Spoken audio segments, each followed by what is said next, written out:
DL Modi గారి పేరు వినింటారు.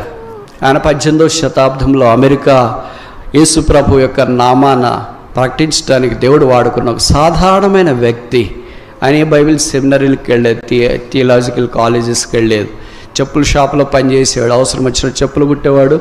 ఆ చెప్పులు కుట్టేవి లేనప్పుడు చెప్పుల షాపులో పని చేయటానికి పూనుకున్నాడు. ప్రభు ఆయన్ని పిలిచినాడు పరిచర్య కొరకు. ప్రభు వాడుకున్నాడు. God's call is greater than all certificates of this world. లోకంలో ఎన్ని థియాలజీ సర్టిఫికెట్స్ ఉన్నాయి, ఎన్ని డాక్టరేట్లు ఉన్నాయి, ఎన్ని ఉన్నా అవన్నీ అవసరమే. నేను కాదని చెప్పట్లేదు, మళ్ళీ తప్పక అర్థం చేసుకోవద్దని. దేవుడు కొంతమందిని అట్లా స్పెషల్ అనాయింటింగ్ ఇస్తాడు. పేతురు లాంటి వాడికి ఏం చదవలే సందలే, ఆ కాలేజీ పోలే ఈ కాలేజీకి పోలే, ఒకసారి లేచి నిలబడితే 1000 మంది రక్షణ పొందుతారు. మేము ఇంత చదువుకున్నాం, లేచి నిలబడితే అప్పటిదాకా చేతులు ఎత్తిన వాళ్ళు కూడా చేయి దించుతారు. ఎంత తేడా ఉంది చూడండి. కనుక it is not the certification that makes the difference, but it is the call that makes the difference. మనకేదో సర్టిఫికెట్లు తలాంతులు అది కాదు, కానీ ప్రభు యొక్క పిలుపు. దేవుడు ఆయన్ని పిలిచినాడు, ఆయన వెళ్ళి వాక్యం ప్రకటిస్తున్నాడు. వేల కొలది ప్రజలు రక్షణలోనికి వస్తున్నారు. ఆయనకి ఎలాగో సరిగా భాష రాదు కనుక, మోటు లాంగ్వేజ్ వాడేవాడు కనుక కొంతమంది ఆయనలో తప్పులు పట్టాలని వచ్చినారు. ఒకసారి ఒక ఆయన ఇలా పెద్ద కూడికల్లో వాక్య ప్రసంగం చేసిన తర్వాత ఒకసారి వచ్చి అన్నాడంట డిఎల్ మోడీ గారితో, brother DL Moody, your message has everything but no grammar అన్నాడు.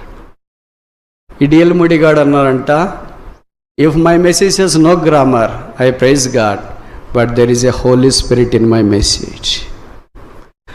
నా వర్తమానంలో గ్రామర్ వ్యాకరణం లేకపోయినా పర్వాలేదు, నా వర్తమానంలో పరిశుద్ధాత్మ దేవుడు ఉన్నాడు. అలాగని భాష ఎట్లా మాట్లాడాలని కాదు. అది దేవుడు కొంతమందికి అలాగ అభిషేకం ఇచ్చించాడు. ఆయనగా సమయమందునో అసమయమందునో, ఆరోగ్యమందునో అనారోగ్యమందునో ప్రకటించినాడు. ఒకే సందర్భం చెప్పి నేను ముందుకు వెళ్ళటానికి ప్రయత్నం చేస్తా. ఆయన ఒకసారి చికాగోలో ఉండేవాడు డిఎల్ మోడీ. ఇప్పటికీ ఆయన పేరట బైబిల్ ఇన్స్టిట్యూట్ ఉంది, ఆయన పేరట ఒక చర్చి కూడా ఉంది.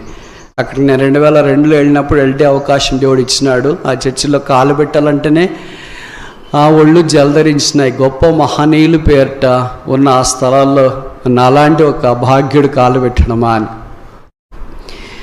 ఆ గ్రామానికి సువార్త ప్రకటించడానికి వెళ్ళేవాళ్ళు అంటే అక్కడ ఎవరో ఒక పెద్ద మీటింగ్ ఏర్పాటు చేసినారు. చాలామంది గ్రామస్తులు, సామాన్యమైన గ్రామస్తులు అంటే మనలా గ్రామాలు అనుకోవద్దండి, అమెరికాలో గ్రామాలు వేరుగా ఉంటాయి. కనుక అక్కడికి చాలామంది ఒక పెద్ద స్థలంలో చేరి వచ్చినారంటే వారికి వాక్యం చెప్పాలి. అది డిఎల్ మోడీ గారితో పాటు ఇంకొక పరిచారకుడు, హెల్ప్ చేసే బ్రదర్ ఉంటారు కదా, ఆయన ఇద్దరు బయలుదేరినారంట. బయలుదేరబోతున్న కొద్ది దూరం అయిపోయిన తర్వాత అప్పటికే ఆయనకు ఆరోగ్యం బాగాలేదు, జ్వరం వచ్చింది. ఎంత తీవ్రమైన జ్వరం వచ్చింది, నిలబడలేకపోతున్నాడు, వణుకుతున్నాడు. ఆ జ్వరం, ఆ టెంపరేచర్, వేడి ఉష్ణోగ్రత బయటకు వస్తూ ఉంది. ఆయన మాటలు కూడా సరిగా రావట్లేదంట.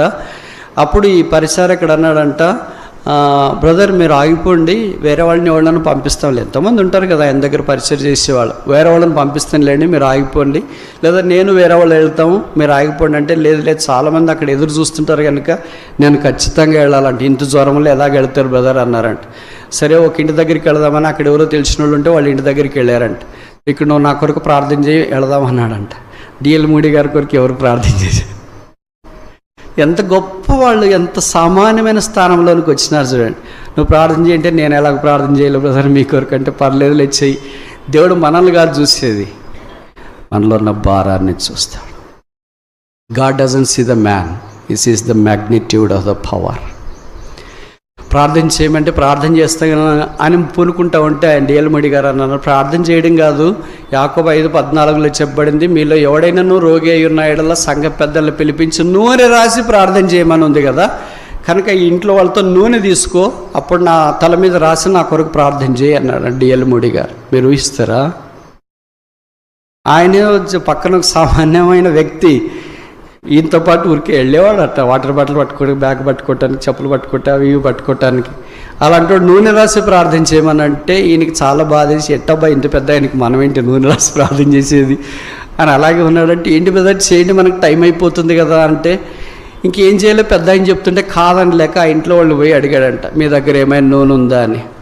వాళ్ళ కటిక పేదలు వాళ్ళు అన్నారంట, మా దగ్గర కిరోసిన్ ఉంది అని. దేవుని వాక్యం ఎంత పరిశుద్ధమైందంటే కటిక పేదల దగ్గరికి దిగి వచ్చింది. అందుకే యాకోబు 5:14 ఒలీవల నూనె రాసి ప్రార్థన చేయండి లేదు, కొబ్బరి నూనె రాసి ప్రార్థన చేయండి లేదు, వేరుశెనగ నూనె రాసి ప్రార్థన చేయండి లేదు, ఆమద నూనె రాసి ప్రార్థన చేయండి లేదు, ద్రాక్ష నూనె రాసి ప్రార్థన చేయండి లేదు. ఎంత పేదవాడికైనా అందుబాటులో ఉండే ఏ నూనె అయినా కిరోసిన్తో మొదలుకొని ఒలివల నూనె దాకా ఏ నూనె, దేవా నాలాంటి పేదవాడి కొరకు నీ వాక్యము ఇంత దిగి వచ్చిందా? అప్పుడు డిఎల్ గారితో చెప్పాడంట, కిరోసిన్ ఉందంట. పర్లేదు, దేవుని వాక్యంలో ఏ నూనె అని రాయలేదు కదా, ఒలివల నూనెని రాసింటే మనం ఇంక ఒలివల నూనె కొరికే వెళ్ళాలా, నూనెని రాస్తారు కదా, కిరోసిన్ కూడా నూనె కదా. తీసుకున్నాడంట, చేతులు ఇలాగ పెట్టుకున్నాడు, ఆయన మీద చేతుల నుంచి ప్రార్థన చేశాడు. ప్రభు ప్రార్థన ఆలకించినాడు, ఆయనకు ఆరోగ్యం ఇచ్చినాడు. వీళ్ళు వాక్యం చెప్తే కొన్ని వేల మంది రక్షణ కొరకై తీర్మానం చేసుకున్నారు. ఆత్మ సంబంధాలు దేవుని వాక్యం మీద ఆధారపడతారు. మనమే సంబంధాలు మాని మన వాక్యం నమ్ముతున్నామా అని, ఆశ ఉందా అని, ఇష్టం ఉందా అని, ఏది మనకి ఆటంకకరంగా ఉందా అని, ఏదైనా సరే ఎప్పుడైనా సరే ఎంత వీలైనంత దాకా దేవుని కార్యక్రమాల కొరకై వేగిరపడే దేవుని బిడ్డలుగా ఉండాలని జ్ఞాపకం చేయబడుతున్నాం. ప్రభువు ఆ పని కొరకే వేగరమే పరలోకం నుండి దిగి వచ్చినాడు. అందుకే బల్ల ఆయన ప్రేమను జ్ఞాపకం చేస్తుంది. ఆ దేవుడే దిగిరాకపోయింటే ఇది నాన్న రక్షణ పొందిన మానవుడు పరలోకానికి వెళ్ళచాలడు. ఆత్మ సంబంధమైన మనుషులుగా చేయలేని దేవుని యొక్క ఉద్దేశం.